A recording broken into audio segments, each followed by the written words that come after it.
Sometimes your instincts tell you when a man is right for the job. When the state of Texas first met Rick Perry, he portrayed himself as a simple rancher from the tiny West Texas town of Paint Creek.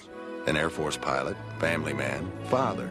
A Texan who shares our values and beliefs. 2 decades later, he still introduces himself as the son of tenant farmers. Texas Tribune reporter Jay Root has covered Perry since he was elected lieutenant governor in 1998. Perry has nurtured this imagery of having grown up on a farm, very humble lifestyle. As Perry has moved up the ladder of public office, how he lives and where he lives appears to have changed significantly. One of the perks of being the chief executive of Texas includes housing. Since 1856, the governor's mansion, located a block from the Capitol grounds, has been the site of countless public events attended by state and world leaders. Like his predecessors, Governor Perry and his wife Anita lived in the home with their 2 children. By the fall of 2007, the Perrys were empty nesters, and the mansion needed a facelift. Not long after they moved out, someone firebombed the building. The arson remains unsolved, and the renovation is taking longer than expected. In the meantime, he's been living in this temporary mansion in a very, very nice neighborhood in West Austin, and it's costing a lot of money, and so there have been a lot of questions raised, mainly from critics, but about whether or not it's appropriate to be spending that much money. The governor's office declined the Tribune's request to enter the Perry's temporary residence, but these photos from an older real estate listing indicate why the mansion initially cost taxpayers $10,000 a month. Today, Root says records show the rent is down to about $8,500 a month. It's just for the 2 of them, and it's over 6,000 square feet. There is some area for security, but it's a pretty big house for 2 people. Nice pool, a cabana. Root reports the $1 million estate, located in a gated neighborhood overlooking Austin, also has 5 bedrooms, 7 bathrooms, a gourmet kitchen, and 3 dining rooms.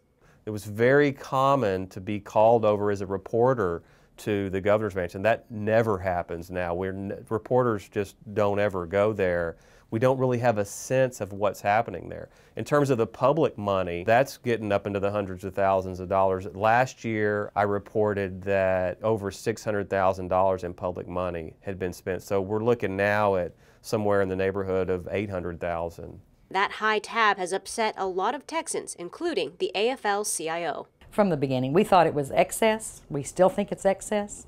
As a matter of fact, we offered him a trailer, a nice trailer, for $1 a year to live in, and we never got a response back from that. We would encourage him to live the lifestyle of the economy of the average person in Texas. Get a nice place. I think he could find one for much, much less than $9,000 or $10,000 a month. Perry's lifestyle became a campaign issue during the 2010 gubernatorial race. The biggest concern on the residents is security, and to find a place that has the ability to be secured and to do that on the cheap, I would suggest is pretty hard to do. Perry's Democratic opponent, Bill White, made a big deal out of it and said that if he were elected governor, he would get a double-wide trailer and live in that instead of living in this opulent mansion. White referred to a trailer similar to the one inhabited by former Arkansas Governor Mike Huckabee during that state's mansion remodel. If we could get you and your chin in the whole thing. White's campaign went so far as to create a mock rap video portraying Perry as a fat cat, living large on the taxpayer's dime. I'm Rick Perry, I won't retire.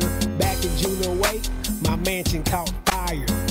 It was ugly, but not detrimental. Used the taxpayers' money and got me a rental. Reports that the Perrys had spent thousands on maintaining a heated pool, lawn maintenance, curtains from Neiman Marcus, Food and Wine magazine, and a $1,000 emergency ice machine repair did not faze voters. In November 2010, Perry was re-elected in a landslide. The first family remains in the rental home today. Despite a record drought, their August water bill alone amounted to 88,000 gallons, far above the 8,500-gallon average for a typical Austin household. State officials say a water leak was discovered and has since been fixed. Still, it's the kind of news that further galvanizes his critics. We think that he should lead by example, and he is not leading by example. It's offensive to me if he's filled his swimming pool.